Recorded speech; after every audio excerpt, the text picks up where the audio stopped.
Welcome to the Encore Audio Archives YouTube channel. I'm Taper Dave, and this is my channel. I've uploaded hundreds of talks here that I've recorded at meetings in West LA, and I've also recorded conventions starting in 2013. I've got a bunch of those up. And Walt and Mary Murray, the original owners of Encore Audio Archives, started the company in the 80s, and Walt recorded Joe and Charlie's and a bunch of stuff down in Vista, California. My sobriety date is June 20th of 1994. I hope you find something you like, so please like and subscribe to my channel and comment down below. If you want to hear something that I don't have or that you don't see, I'll see that I get it. Anyways, take care and have a great day if you want to. My name is Bobby Moore, and I'm an alcoholic. Good morning. I made some notes because once I start talking, I forget to thank some people. I want to thank the committee for asking me to come down, and Jay for making the connection with me, Randy who picked us up at the airport, the excellent speakers. God, Jay, you touch me, man. You touch me. Lee, it's the language of the heart. You know, and as I listen, Johnny, I've heard before, the Al-Anon lady, I get a lot of that. I'm married to one, you know, so. What can I say? Johnny is great, but it's the language of the heart, and it doesn't matter gender or color. Every one of the speakers I heard this week, I could identify. And that's what it is. That's what we speak here, the language of the heart. The Cleveland connection that I have here, people that I know and love very much, sitting in the audience, my Cleveland friends. Hey, come on. And the Akron connection, there are some people from Akron here. I saw them out there, James and their buddies. Miss Hester and Harry, God bless you. I fell in love. Everywhere I go, I meet somebody. Met a nice little lady down in North Carolina somewhere, but you, I love you and your husband. Happy belated birthday, which was Thursday. Friday was Betty's and I 21st wedding anniversary. And we celebrated it here. All right, did I get everyone? I'm getting old. You know, and my wife sits on the front row. I was at Ponderson, you know, and she's sitting there, she's doing like this, and she's pointing, and finally I look down and my fly's open, you know.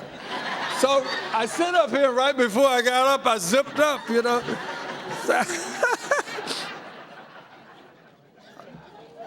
I want to thank my wife for coming with me because I don't think it's easy. We've had our ups and downs, and anyone who's married, you know that. Thank God that we work 2 fellowships, 2 programs, and have a God in our lives. And you're going to hear a little bit about that.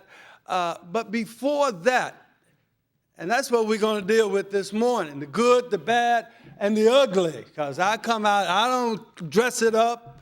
You know, I don't clean it up. Cleveland will know what I say here tonight is what you get in Cleveland. I come here hating. Not only people of other colors, I hated, and God was at the top of the list. And there was some talk about folk hating their dad. Hated my daddy. Hated him with a passion. And thank God for Alcoholics Anonymous, because I took care of my mother sober when she died of cancer, which put some more hate in me. I'm angry at the big fella up there. But I had to take care of my daddy in sobriety. And I remember my daddy telling me during my drunken days, because I had a dirty mouth, I had a nasty mouth. I'm a street person, I'm a wino. I know some of you ladies are winettes, but I'm a wino. Oh, you drank wine, come on. Until they go out, you know, you take them out. What are you drinking, dear? Oh, I drink scotch, you know. Didn't I see you with a Wild Irish Rose bottle last night? Oh, my God. Come here hating. Come here hating.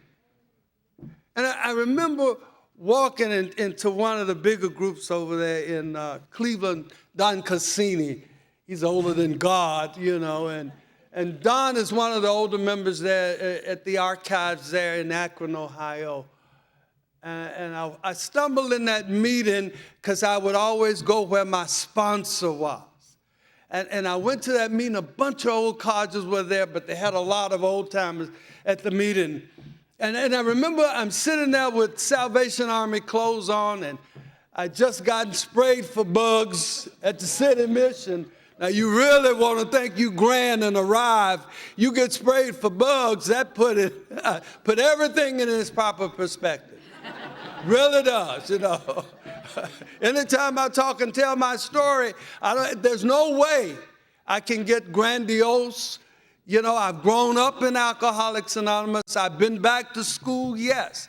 But it is in remembering that I stay sober. And I'm going to talk about me. I'm not going to talk about what it was like, what Bobby Moore was like, what happened to Bobby Moore, how I got to Alcoholics Anonymous, and what I do to stay here. I went to that meeting that night, and a bunch of old codgers there, and this one stood up and said, "Isn't it wonderful to be sober?" You know. And I'm sitting on the front seat. I always sat on the dummy row. And I'm sitting there with Salvation Army clothes, and nobody wants to touch me because I look sick, you know, I look bad, you know. And I'm sitting there and I'm thinking, hell no, it ain't wonderful to be sober. You know, I've been on the streets of Cleveland, I've done everything but died. And I don't stand here and say I did everything but. I don't say thank God for blackouts. I ain't in no blackout when I need to steal your money. I may go in a blackout after I get drunk, after I steal your money. But before, I'm not in a blackout. And everything that I said I'd never do, everything, I had crossed off that list when I got to Alcoholics Anonymous. I'd done everything. Stole from people, slept with people I could not stand. It is in remembering that I stay sober. So my dear ladies and my dear sirs, if you didn't have to sell your body for your drug of choice, if you didn't have to sleep with somebody or steal from somebody, thank God. But for the grace of God, but for the grace of God, an alcoholic male or female will do what he or she has to do to get what they have to do. I don't care. I got to get drunk. I don't care about you and nobody else. I was born there in Birmingham, Alabama, and I was born when black wasn't beautiful. I ain't like being black. I ain't want to be nobody else, but I didn't want to be black. Bad time for black folk, really was. I grew up at the time it was very bad for black folk. You know, the Ku Klux Klan used to march through our community and kept us in fear. And I was in Minneapolis, Minnesota at the Gopher State Convention, and I remember telling that story. And I talked about the Ku Klux Klan marching through our community and keeping us in fear, and how I began to develop hate at a very young age. And I remember I finished, and all these people were shaking my hand, and out of the corner of my eye, there's a young little white fella trying to get my attention. And he leans over and says to me, "Bobby, I used to be in the Klan." And I stopped shaking their hand. I said, "Hey, you come here."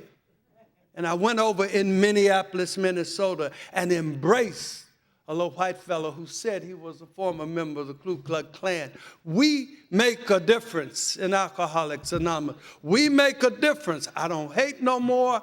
And where God is in my life where he was not before, I love, I care, I give instead of taking. And someone said at that meeting this week, thank you. Thank you. Someone said, one of the speakers talked about maximum service. I found out what I was meant to do. I found out I had a purpose in life. And it's just not from here, from this podium. And anybody know me in Cleveland, I go to the nursing homes where the old timers are sick. I go to see people. I send beautiful cards. I go visit. I take meetings to members of Alcoholics Anonymous who can't get out. That's carrying the message. So if you don't do some stuff like this, and you don't run around the country like a lot of us do, then there's a lot of service work that you can do right there in your community where two or more get together. That's a meeting. I had an old time, two or more, you get together. I had an old time with about 35, 40 years and was dying. And I'd call Oscar, and we'd get on the phone. I had a three-way, and I had another sick one named Helen, and I hook up the three of them, and we talk, and I sit there, and I suck up all this knowledge from these two old codgers. And when they finished talking, I said, "Okay, guys, let's say the serenity prayer. We've had a meeting. So where two or more get together, that's a meeting. And I get here, I'm hated. But it wasn't like that. I was born in Birmingham, Alabama, and I told you about not liking being black because of the horrible things. I was raised by my grandmother, and my mother got pregnant with me when she was about 12 or 13 years old. And I remember my grandmother saying, you don't bring bastard babies into the world. Now, that's no offense to no one who has children out of wedlock today. Today, it's different. This is my story. And back then, you did not. My two grandparents get together. I'm in my mother's belly. They have a wedding. 4 boys later, my dad is split. I thought he abandoned us. And the incredible part about that, I would see my father come back here, join the Army, and he'd come in his uniform, you know, and my mother would be all over him. And then she'd tell us what a horrible man he was. And then I started drinking, and I'd call him and remember the things my mother would tell me, how horrible he was. I didn't know him, didn't know the man. And thank God for Alcoholics Anonymous, because before he died, I got to know him. I got to know the man. And I remember when my daughter was born, and I took him down to see her grandfather, and we developed a relationship. And I wrote my dad a letter, and I said, we can't go back and be son and daddy again, but we can be friends. And my daddy calls me back, and he said, oh, by the way, I read your letter. And not only are you my friend, but you are my son, and I love you. And that was the first time. I'm an old man. I got a daughter. I'm married again. That I heard my daddy say he loved me, and I couldn't stop crying. I just couldn't stop crying. The tears just kept coming. I thought I hated that old man. And had it not been for me being with you in Alcoholics Anonymous, I would not have bonded. I would not have made a relationship. And I developed a love for him, and I took care of him and was glad I was able to do that. You know, I went to that Baptist church there in Birmingham. I sang gospel music and taught Sunday school out there, Zion Star Baptist Church, baptized by Reverend Martin, you know. And when I get to the streets of Cleveland and I'm doing my thing in Cleveland, you know I'm going to hell. Because in that church, you know, if you drank the alcohol, you were going to go to hell. You smoked cigarettes, you were going to go to hell. You had sex and wasn't married, ooh, you going to burn in hell. So I'm doing all of the above and more. We're going to have a good time on the way to hell. I'm going to take a six-pack to the devil. We're going to party in hell, you know. I'm going to burn up some people that done hurt me. I had my first drink, I guess, about 12 or 13 years old. Corn liquor, if you ever come out of the South. Joe Louis whiskey, they call it. It'll knock you down 400 proof. With some kids my grandmother said, stay away from. Sonny, they're no good. They don't go to school. They disrespect elderly people. They don't go to church like you. And I couldn't wait. I couldn't wait to get with these kids. I got drunk with these kids. They brought me home and dumped me on the porch, and they ran. They knew my mother. They knew my mother. And a couple of things happened to me, and I've gotten old. But it's like yesterday. They ran. My mother walked out on the porch, and she saw me, and education was going to be out. I told you it was horrible times for black folk back in the day. It was horrible times for us, but they were good times. But it was that saying, the best of the worst of times. And my mother did what she did best. She broke a broom over my head. She ran in the house to get a gun. Now, at 12 years old, I'm standing up there. I get sober real quick, yeah. My mother said something to me that I'll take to my grave. Sonny, before I see you like this, I'd rather see you dead. 12 years old meant nothing.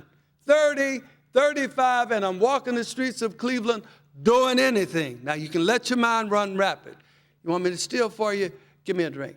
You want me to lie for you? Give me a drink. You want me to make love to you and I hate your guts? Give me a drink. Alcoholism. And don't judge me. I will not be judged by you. My story. Alcoholism, that a liquid makes you and takes you to places you don't want to go, make you become a person you do not want to be. And somewhere inside of us, Somewhere inside of us, I knew I had some kind of goodness. I was taught right. I read the Bible. I went to church. I knew God loved me. But when I start drinking and doing what I'm doing, you don't go to heaven doing the things I'm doing. And I just didn't believe God looked down favorably on me. Thank God he thought differently. And all the times that I didn't die, Johnny talked about some stuff, but baby, I know there's a God.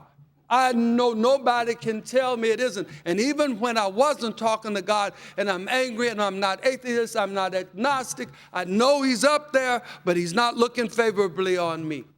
I know that, you know. And I would sit there and I would just, in a total disarray. I don't know which end is up. I remember I heard a lady out of New York City say, I didn't know. And now don't you take what makes me okay. And that's what Alcoholics Anonymous wanted to do, to take the liquid that made me okay. Because when I'm not okay and I drink, I become okay. You know, I got drunk and I graduated from high school and honor student, most likely to succeed. Best looking dude in the class, gotta say that. Hey, when you got it, you flaunt it, baby. Stuff started happening to this little curly-haired boy. It shouldn't have happened. If you hadn't walked in my shoes, you don't know why I act the way I act. Sort of like I sponsor dudes been in the joint. And Macho Man go to the penitentiary, he might have got gang raped in the joint. He cannot come out and tell you what's wrong with him. Don't you dare look at him wrong. Don't you dare step on his foot. Sponsor a dude named Mark there in Cleveland. And Mark tells a story, spit shining his shoes on a Friday night, going out, sticking his foot out in the aisle so you can step on it. He don't know you, don't want to know you, so you can step on his feet so he can smash you in the face with a glass of booze. The height of anger, the height of resentment, the height of hate. You ain't walked in my shoes, you don't know why I act like I act.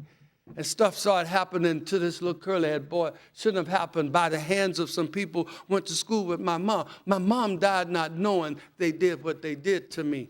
But I started stuffing at a very young age. I cannot tell nobody this. Took me 10 years in Alcoholics Anonymous to talk about the stuff. So if you're sitting out there and you haven't dealt with it, if you're sitting out there and trying to wrestle with it and wrestling in this program, trying to stay sober or to keep your sanity, I'm saying that you can. Trust this program, trust the process, listen to your sponsor, find a God of your understanding and let go. And that's a gradual process, because somebody said, turn it over to God. It's a process. And I worked, it took me 10 years to verbally say it, to verbally verbalize it in a meeting of Alcoholics Anonymous. We do this in a general way, but it was freedom for me. And that's what Alcoholics Anonymous mean to me, a program of freedom and a program of dignity. I would tell you about that ugly stuff that I did. I don't live like that anymore. You know, I graduated from high school. I go to Chicago at 17. I'm hanging around rhythm and blues singers and gospel singers. And, ooh, the gospel singers really know how to party. I'm about 6, 7. Ooh, they drink good, baby. Praise the Lord, hallelujah, and be high.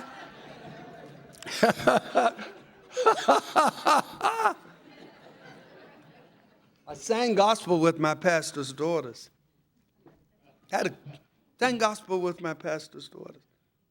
I get to Chicago, and I think I'm grown. I'm only 17 years old. I'm sitting in clubs, and I'm going to joints where musicians are telling me how good-looking I am. And I have arrived. You know, my mother's in Detroit with her new husband, and I go back home to Granny, and she said, you going to college? Been in school too long.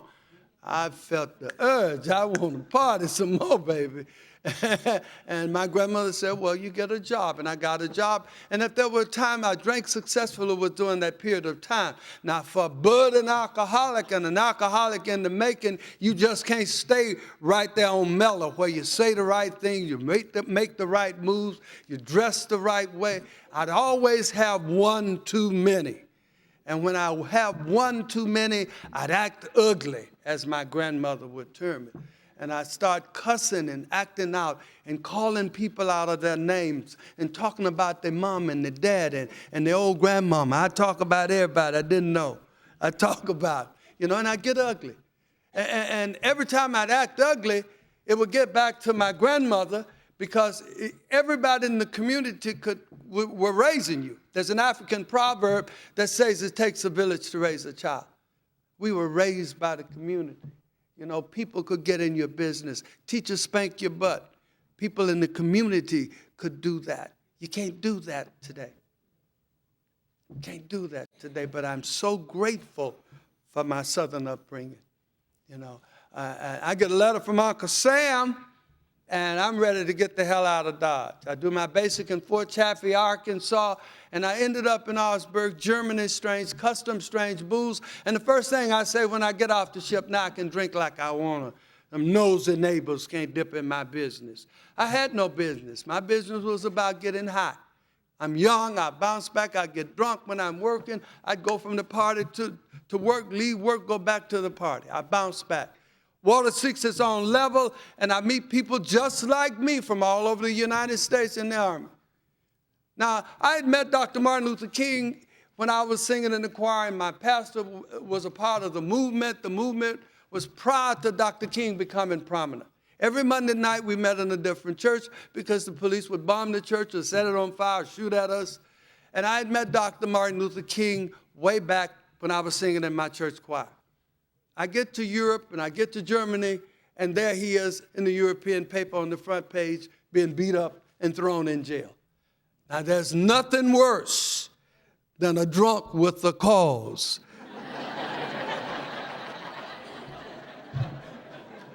We are dangerous. We are dangerous. Sober, I could articulate the plight. And I had the Alabama Christian Movement for Human Rights and all of the things that we were struggling for. I could say that. But when I got drunk, it came out all wrong. My second sponsor would talk about an old B.B. King song. Same old story, same old song. Goes all right till it goes all wrong. And I wasn't born an alcoholic. It just really kills me when somebody gets to the point. I was an alcoholic long before I picked up a drink. How in the hell you become an alcoholic before you drink? I don't understand that one. You might have been crazy as hell, but you weren't no alcoholic.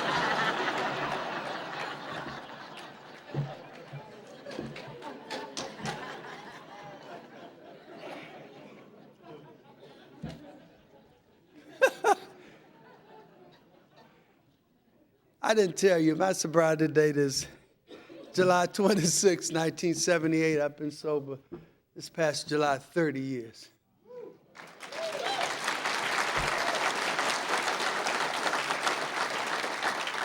I got two home groups. Wednesday Night Unity is a group I drug in at. We meet Wednesday nights at 7 o'clock. I sell tickets. I'm the last to click out the lights. I mop coffee up when you waste coffee on the floor. VA Saturday, got a mop in my hand still. VA Saturday on the Saturday morning at 10:30, I'm there for 30 years, and I think I've moved about 3 seats in the whole room. The only thing I've ever done consistently in my life. I'm sponsored and I sponsor. My sponsor is Father Joe McMahon. My co-sponsor is Ed Mutum, and Big Ed is out of Davenport, Iowa. And the reason I chose Big Ed is because Big Ed calls me more than the guys I sponsor. He's in Davenport. I'm in Cleveland. Hello, this is Pastor Ed. And I just want to tell you I love you, and there's nothing you can do about it. I work on the psych unit, and when I hear that some days, I say, thank God for Pastor Ed. He makes my day. He really, really does. This is the third sponsor I've had. Yeah. All right, back to Germany. I'm in Germany, and when we talk about drunk with a cause, angry people people who hate don't have fun. People who are going resentful don't have fun. Angry people don't have fun. You know, and I'm over at the EM Club one night, and the music is blaring, and everybody's shaking their booty, and they're having fun. I ain't having no fun. I just saw Dr. King on the front page of the paper being beat up, you know, drunk with a cause. And the more I drink, the more angry I get. And finally, I leaned over to one of the guys next to me, and I said, someone of another color, call us a name we don't like to be called. And one of the worst race riots erupted. I'm responsible. 3 people died that night, and I don't feel good about myself. Now, you had about 25 years of drinking with stuff like that happening, creating turmoil. But for the grace of God, I didn't go to jail. But for the grace of God, I didn't go to the penitentiary. Did things to go, did despicable things, did things that other people went to the penitentiary, did things that caused people to die. And when I got here, I knew that. You didn't have to tell me what I was. I knew what I was. Thank God for that, my home group. Thank God for that little white lady that started that group by the name of Marie Renner. She's dead, but she lives with me because she taught me something that was so invaluable. She taught me to love myself. She taught me that God would forgive me. She taught me how to ask God to forgive me. And I would say, God don't want to hear about it. She said, yes, he does. Ask him, did you ask God to forgive you? And I said, yes, but I don't believe it. She said, God forgives you. God loves you. I don't believe that. But you don't understand. Yes, we do understand. That's the beauty of this wonderful, wonderful fellowship of Alcoholics Anonymous. Anybody sitting out there listening to me, one of you have identified with everything I've said. Somebody out there is still hating. That's okay. Don't leave us. Don't leave us. Don't leave us. Because if you stay here and embrace those 12 steps, find a God of your understanding. Be able to be teachable and listen to somebody besides yourself, then you got a chance. And that's what I did. I remember my sponsor saying to me, I want you to get on your knees and ask God to thank God for that day of sobriety. And I wouldn't say God. It took me 5 years to say God. And I would say, whatever's watching over my sponsor, watch over me. Boom, I get up. He said, I want you to thank him at night for that day of sobriety. Whatever's watching over my sponsor, thank you for today, get up.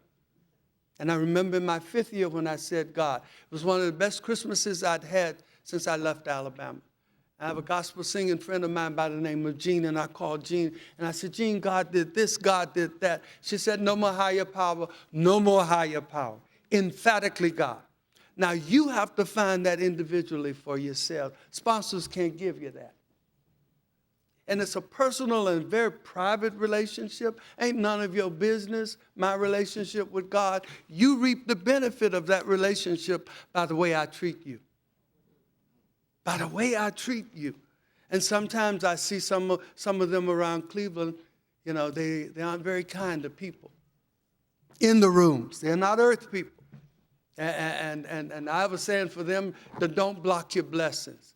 You know, Patti LaBelle wrote a beautiful book, Don't Block Your Blessings, because sometimes you block your blessings. I never could have envisioned the places I have gone, the things I have done, the people I have met, and even envisioning something like being here this morning with you here by the lake, by the ocean, at this conference. I couldn't have imagined that. All I wanted was the madness to stop.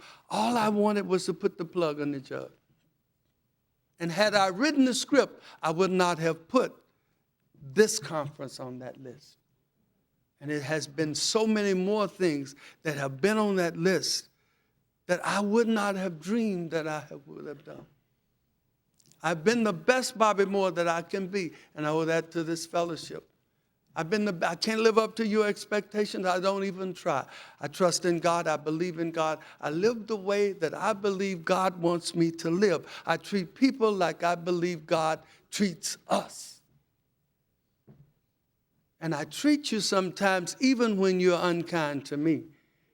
Even when you are unlovable, I am kind to you. And that's when you begin to know that this stuff is working in your life. It's not what you accomplish, it's what you overcome. Doesn't matter how many houses or how many Cadillacs out in your yard, how much gold around your neck. You ain't going to take none of that with you when you leave here. And if you're up there in Cleveland, you got a bunch of gold on you around your neck and they're putting you in the ground, I'm going to get a shovel. So what Bobby got a shovel for? I'm going to get some of that gold.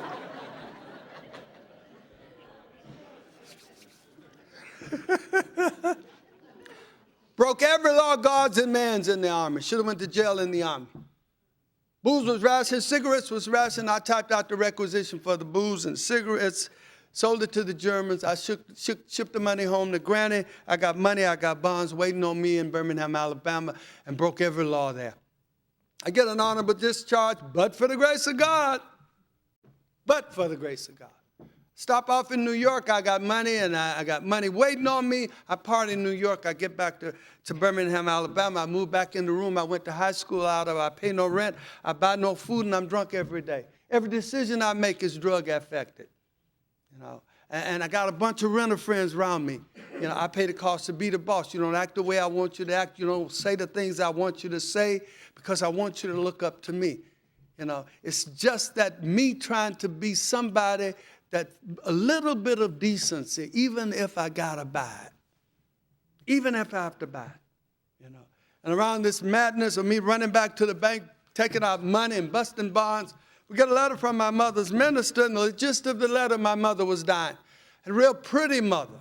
And my grandmother said, go see about your mother. And I got on the train, and she's living in a place called South Pittsburgh, Tennessee.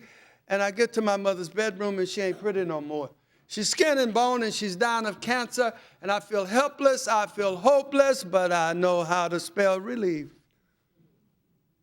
I sell my mother's house, and I go back to Alabama, and I watch her die a horrendous death, begging God to kill her. And at that point, I want nothing to do with this God that I had met in that Zion Star Baptist Church there in Birmingham, Alabama. Kill some prostitute, kill some drug addict, kill some alcoholic, not my mama. Now, that's not rational thinking, you know. And that's the beauty of being sober, connected to this program and connected to a God of your understanding. You begin to see things clearer. Johnny, I believe, talked about having new glasses, is that things become clear. I don't look at them through drug-affected eyes. I don't see things through the eyes of a little boy being molested. I see eyes through the eyes of a man who's in recovery, who says he's not going to be victimized anymore. I see things differently. You know, what a difference a day makes. You know, what a difference a day makes. I have no sisters, and my brother's in California with my dad. My grandmother's ill, cancer stinks and it smells, and I got to clean my mother, and she resents the hell out of me seeing her naked. Every day we fight, you know. And when my ritual's done, I'd clean her, clean the bed, put a clean gown on her, feed her. She'd fall asleep. I reach under the bed, grab my bottle, and I drink myself to sleep. And one Saturday, I leaned down to kiss her. She was no longer with us. And I remember a buddy of mine put his arms around me when he heard my mother was dead. He said, I know how you feel. I said, no, you don't. Your mama's still living. 30 years later in Alcoholics Anonymous, if I hadn't walked in your shoes, I don't say I know how you feel, empathize with you, love you till you learn to love yourself, give you a piece of money. Your mama died, call me. I know how you feel. And I drank 3 bottles of wine, and I went to that funeral to show them, the mythical them, how sad I was. And in essence, there were no tears left inside of me.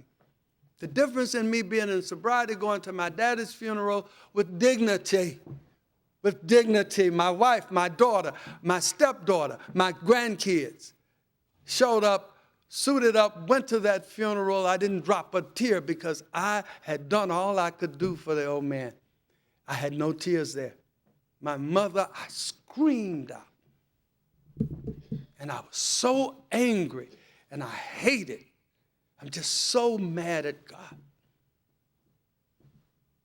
I'm a mama's boy. I am so angry. You know, my brother's in Cleveland and comes home for the funeral and suggested I come to Cleveland. I knew nothing about Cleveland, and I came to Cleveland early 60s. Some of you kids weren't born. They affectionately call it the plum. It was no plum when I got there. In the 60s, it was a bunch of dilapidated buildings, and my brother lived on Crawford Road and Huff Avenue, and there was a riot there back in the 60s, and I was in the midst of the Huff riots. But that apartment building housed nothing but prostitutes and hustlers and pimps and street people. And I became a part of. Now, I don't glorify in the streets, because anybody who's been out there in the streets know that there's no good end to it. I think for the young people, it's very intoxicating. Money, sex, and rock and roll. It's very alluring, but the end results, as my sponsor would always say to me, think the drink through. Think the drink through. You see that pretty blonde up there with that beautiful black dress on, talking about black velvet, smooth as silk. Follow the chick home if she's an alcoholic. She don't look like that picture when she gets home that night. She won't look like that picture, baby. If she's a drunk like us, she wouldn't look like that.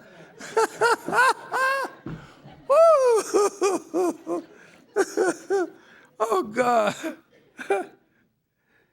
I damn near died in the streets. I don't connect the dots. And what I mean by that, there's a puzzle that goes from 1 to 50, 1 to 100. You connect them, they make a complete picture. I don't equate it to my drinking or the unsavory people I hang out with. God stabbed me in my heart and liver in a bar called the Dome Bar on 105th between Euclid and Chester. 8.5 hours of surgery. I have a beautiful scar, and every time I take a shower, I know where the scar came from. Black nationalists beat me with a pistol, didn't shoot me, but beat me. 30 stitches in my head, blood in the ceiling, broken nose, and I'm crying going into surgery. Why are they doing this to me and I don't die? I've been shot, cut, stabbed at death's door 3 times. That man said I would die, and I did not die. And when in retrospect I look, I know God had a better plan for me. That's why I stay busy in Alcoholics Anonymous. I remember one time a lady said to me, you are too AA. I said, what the hell you mean? I'm too AA. How do you get to be too AA? You go all the time. Yes, I go, because God has given me a second chance. Yes, I go. And when somebody calls me at 4 o'clock, or one of my guys call me, get to the hospital, mommy is dying, I'm in there, ask my wife, I jump in the car and I sit there and hold one of my guys' hands while their mama died, while their mother died. And when one of them is contemplating drinking, don't you dare do nothing till I get there. Let's talk about it. I'm not God, but I'm going to see if we can talk about this thing before you do it. If I can't, then go knock yourself out. I can't make you stay here, but I'm going to do all I can to help you to stay here with us. It has been an incredible journey, an incredible journey. I don't die. And I remember I get calls from Alabama, and they tell me, you say, oh, June, your sister so-and-so used to sing in the choir. She died. And I looked up and said, why you take her? That was a good lady. Why don't you take me? But I know today God had a better plan for me, just like he has one for you. Just don't block your blessings. Just don't block your blessings. And I make it. I remember my introduction to Alcoholics Anonymous goes like this. I get sick on the street. I'm bleeding from the mouth and rectum. I don't go to ER. I don't find a physician. I had a buddy of mine that lived across from Cleveland Clinic. I'm drinking vodka, chasing it with beer.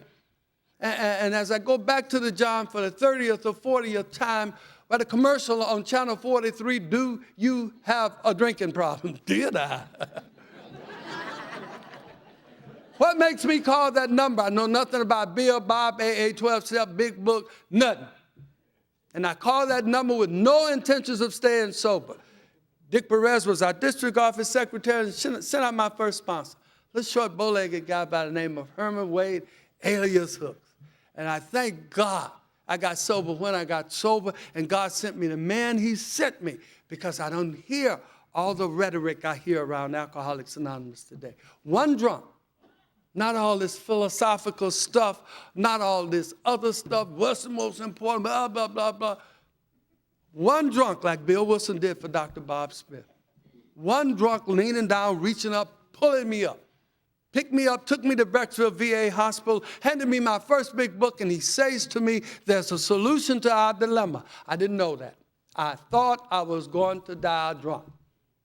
And every Sunday, my sponsor would come out and talk to me about himself and the Fellowship of Alcoholics Anonymous, what AA had done for him. He didn't tell me what you were doing, what other folk was doing, who was sleeping with who. He didn't.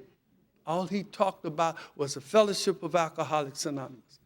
Second man to affect my life for the rest of my life is a little short white guy I am hating. And he walks into the room, comes up to the podium. I'm sitting in pajamas like you guys are sitting out there listening to me at the Brecksville VA Hospital. And he introduces himself. My name is Phil Burkhardt, and I have 35 years of uninterrupted sobriety. And I lean over to the guy next to me. I say, he's telling a damn lie.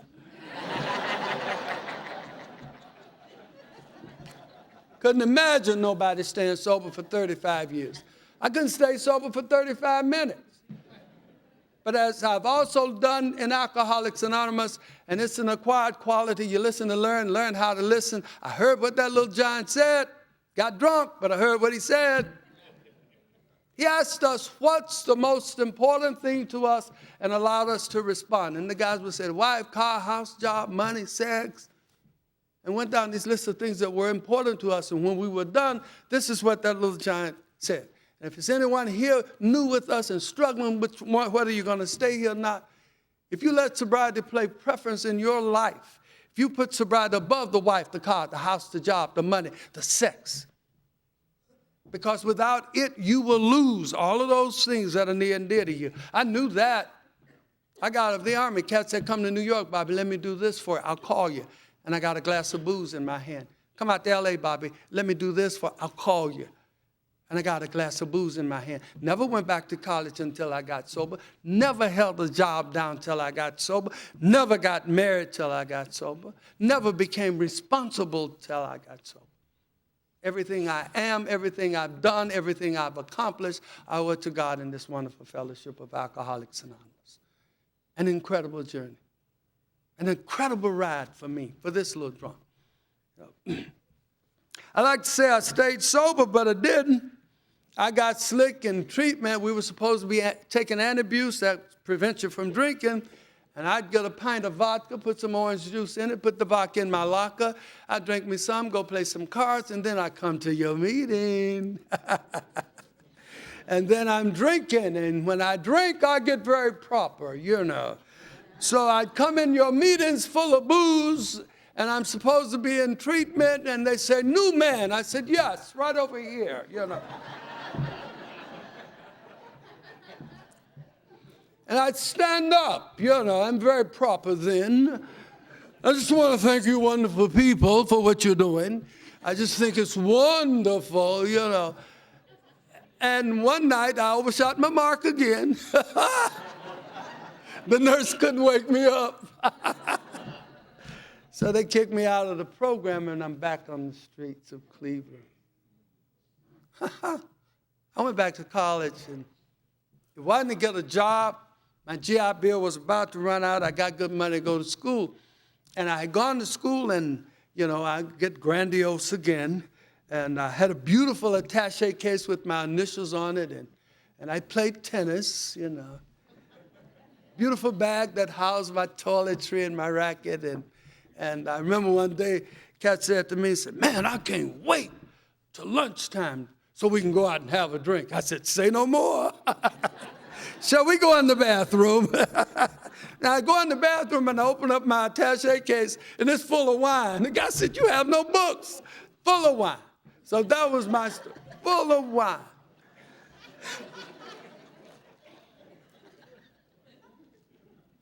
I came into Alcoholics Anonymous with that real beautiful bag. Some people talk about being on the streets and coming in with a brown paper bag. But I came in with that beautiful bag, with a bag full of dirty, filthy, nasty, dirty clothes. They stunk and I stunk. I don't bathe now, I stank. I don't shave now. And I'm not hustling anymore. I'm standing on the corner begging for 50 cents to get a bottle of wine. I've done everything on the streets but die. I'm homeless, I'm helpless. Nobody in my family is speaking to me, and I'm a hopeless, helpless drunk.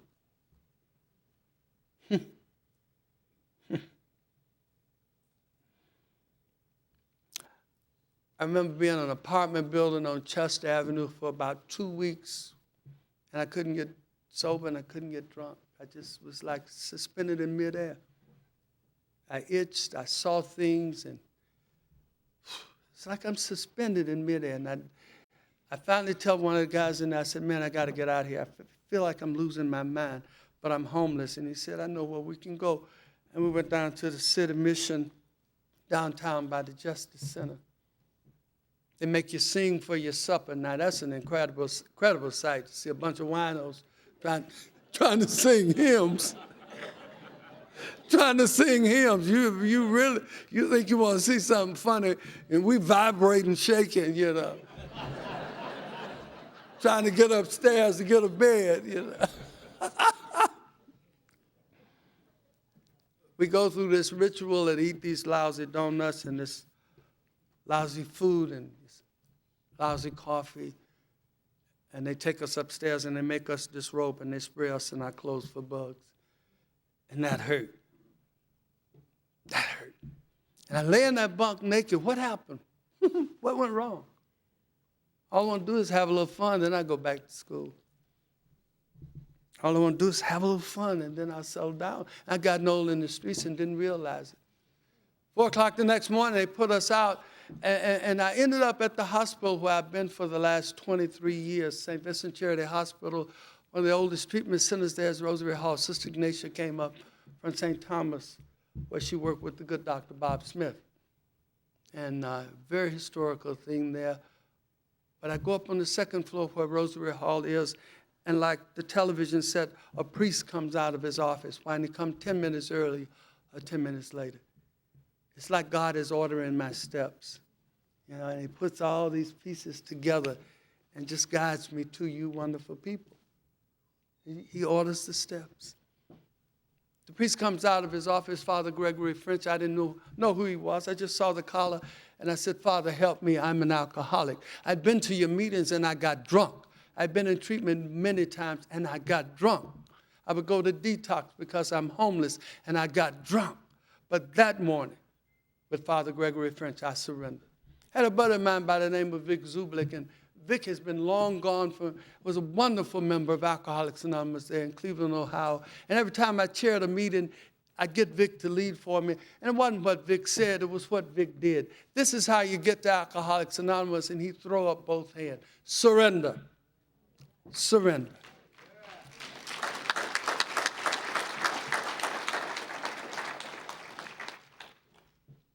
Arms are too short to box with Mr. Alcohol. The good Father sent me to Metro Hospital. There were no beds. I ended up at Harbor Light, the Salvation Army, 18th and Prospect, in the detox center there, where it began for me, my journey in the Alcoholics Anonymous. I got detoxed there, and I went up to a 3-quarter-way house on the 6th floor, and I began to work this program and to embrace this program from that detox center. I remember I walked into that center, and there was a woman there who knew me when the money was good, and I looked good, and I smelled good. And she said, hi, baby, how are you? I thought you were dead. And she reached for this bag of filthy, dirty, nasty clothes. And I snatched the bag away from her. I didn't want her to see what was in that bag. She took those clothes and she washed them. Impressed me. I finished that detox phase and I went up on the 6th floor, and every morning that God let the sun shine. Every morning I got up, I'd go down to that detox center, and when a drunk would puke on the floor, puke on himself, puke on me. May I wash your clothes? And I've been giving back to Alcoholics Anonymous ever since. People kill me when they say, I don't know how to show my gratitude. Gratitude is an action word, just like love. You can't tell me you love me and you talk about me and you're always putting stumbling blocks, or you got a knife in my back. That's not love. That's not the way God loves us. God loves us unconditionally. And that's what Alcoholics Anonymous has taught me, that I've got to love you even when you are unlovable. The gift. And someone talked about the gift comes from the giver. I truly believe that. Everything that I am and everything that I have done, I owe it to God in Alcoholics Anonymous.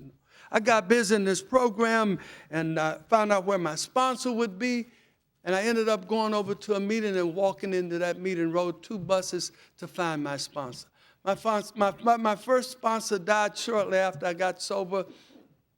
And I went to the funeral. I had a hard time when I drank with people dying in my life. But I went to that funeral, and I reached over in the casket, and I touched him. And I rubbed his hand and silently thanked God for allowing this little giant to be in my life. God has put more and others in my life, but he started me on this journey. He started me on this journey. I did my first 5th step, and I didn't do it all. And a lot of you, I'm sure you did like I was going to hold on to something. I was not going to give it all. I held on.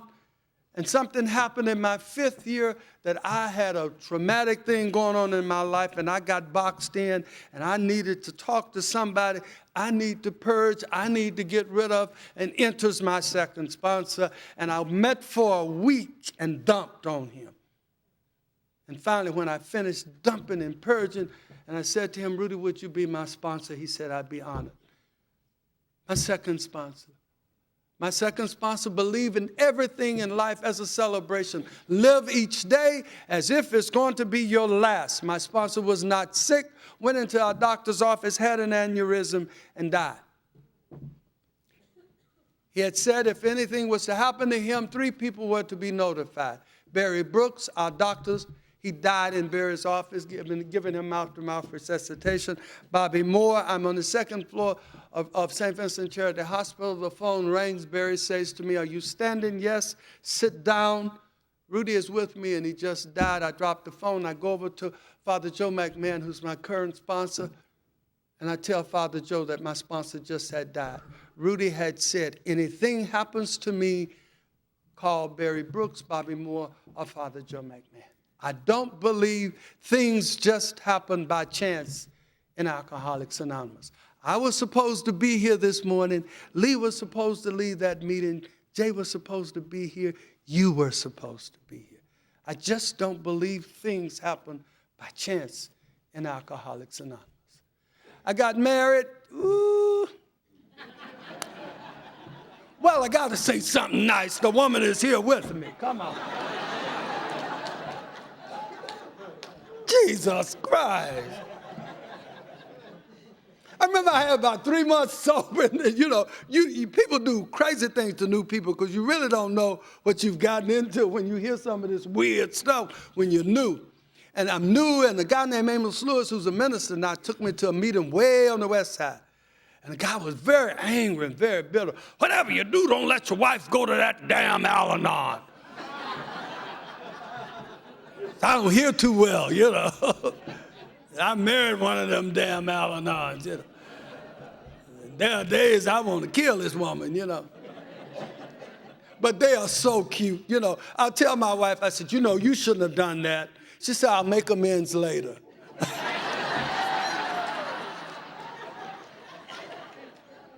Taking your inventory, you shouldn't have done that. From that marriage is my beautiful daughter who was raised with you. We took her to Al-Anon. We took her to every convention, every world conference, every place I spoke. And then when people call and ask me to come speak, is Ashley coming? You know, beautiful, tall, model, finished barbers on, just a gorgeous girl who I really wanted to commit murder on when she was a teenager. And some of the guys, I had really planned on killing them. I really did. I have a friend of mine who's a minister and an ex-alcoholic and drug addict. He said, you can't do that. I said, yes, I can. Oh, God, they send you through something. She's the spitting image of me and all of my negative ways she has. She has a mind of her own. Don't you dare tell her she can't do it. I took her down to the University of Akron to check her in, and she kept heeing and hawing. And she didn't want to go to, so I said, well, you want to go locally? Well, I'll go next year. Well, okay. So Daddy had some money put up for her. So she keeps heeing and hawing. I keep paying my bills off.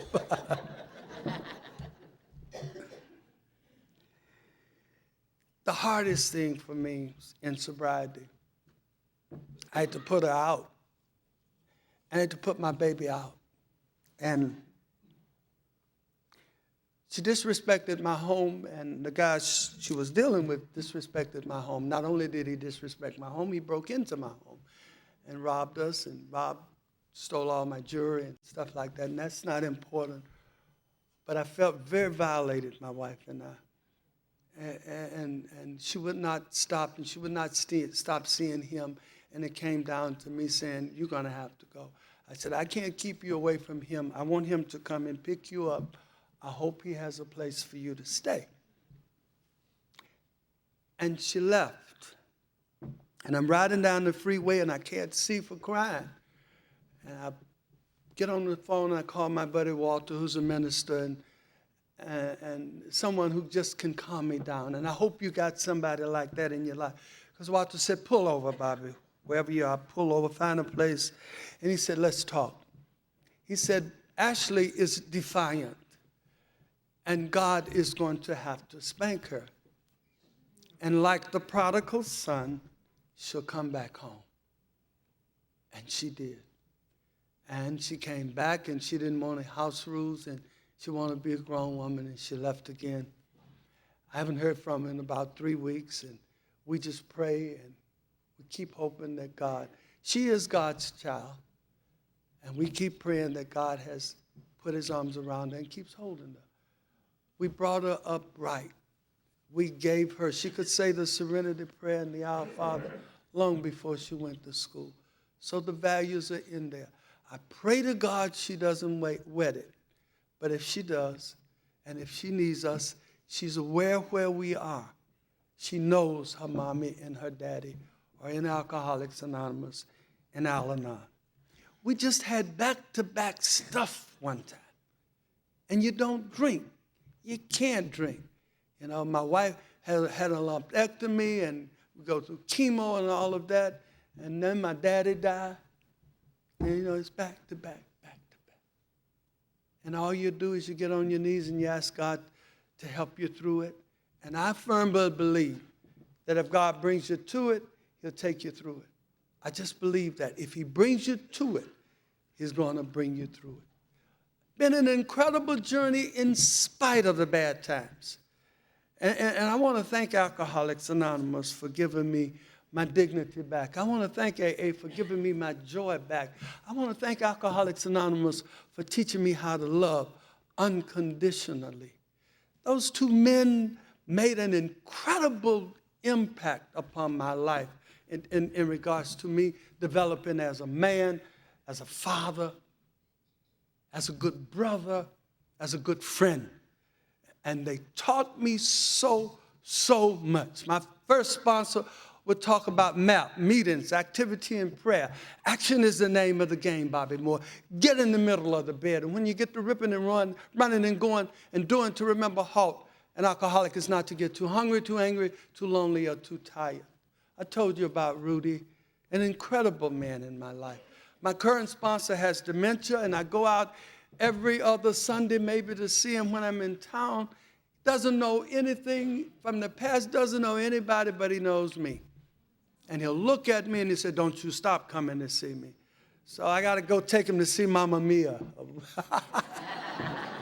We're going to go see Mama Mia. I'm not only daddy to Ashley, I helped raise Betty, one of Betty's son, who is going through a crisis in his marriage and calls me every morning. Every morning he's wrestling with who God is, and I'm just there for him. My stepdaughter is beautiful with a grandson that calls me Grandpa Moore, and my stepson has 2 stepchildren and a son called Tank, and I'm Grandpa to Tank. Tank looks like he should be playing for the Cleveland Browns right now. So I got me a little Shih Tzu, a little black and white Shih Tzu. Johnny talked about his dog. I'm going to talk about my dog. Talk about my dog, Johnny. Him name's Bandit. And he runs the house. Ashley said, Mommy said you got a dog to replace me. Oh, thank you, thank you, thank you. Thank you for allowing me to be a part of this celebration. Thank you for just deeming me worthy to be among you. Thank you. I just feel blessed. It's not because I'm such a great speaker or not because I'm such a great person. I believe what God has for me, it is for me. And he sits this all and maps all of this out. But you allowed me to be a part of your celebration. And for that, I'm eternally grateful. My Hooks would talk about map, but Phil Burkhart told me one thing, and I got to share this with you, that I never let go and let my guys know that I sponsored. He told me he was a guy at 35 years when I met him, knew Bob, knew Bill, and he said to me, Bobby, let no one sway you. My first anniversary lead, let no one sway you. 12 steps are our program, and he broke them down to me. Step 1 through 3 is acceptance, 4 through 6 is house cleaning, 7 through 9 is building, and 10 through 12 are our maintenance steps. You got to give it away to keep it. Couldn't understand that concept 30 years ago, but today it's crystal clear. I don't drink, I don't drug, I go to meetings on a regular basis. I'm sponsored. I believe in God. I'm cemented in this program, and one hand in God and the other in this program. I can't go wrong. I cannot go wrong. So I want to thank you for listening. I want to thank Jay and the committee for having Betty and I down. We met some wonderful people. We love you. We love you. We love you. May the road rise up to meet you. May the wind always be at your back. May the sun shine warm upon your face and the rain fall soft upon your fields. And until we meet again, may God hold you in the palm of his hands. Thank you.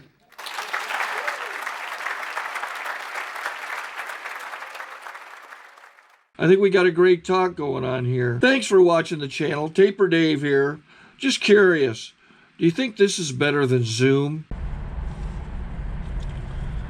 Okay, this is how I prepare my drone for launching. I like to do it inside the cab of my truck so I'm not standing outside in the weather. To install the joysticks for control, up and down, right and left, powered on. I have an Android phone that I use to connect it to the drone with, and it's actually controlled through the iPhone, through an app. Oops, wrong way. It's actually controlled through the iPhone, or through this Android phone, through the app. It's actually controlled through the Android phone through an app, and you connect it through this short connection right here.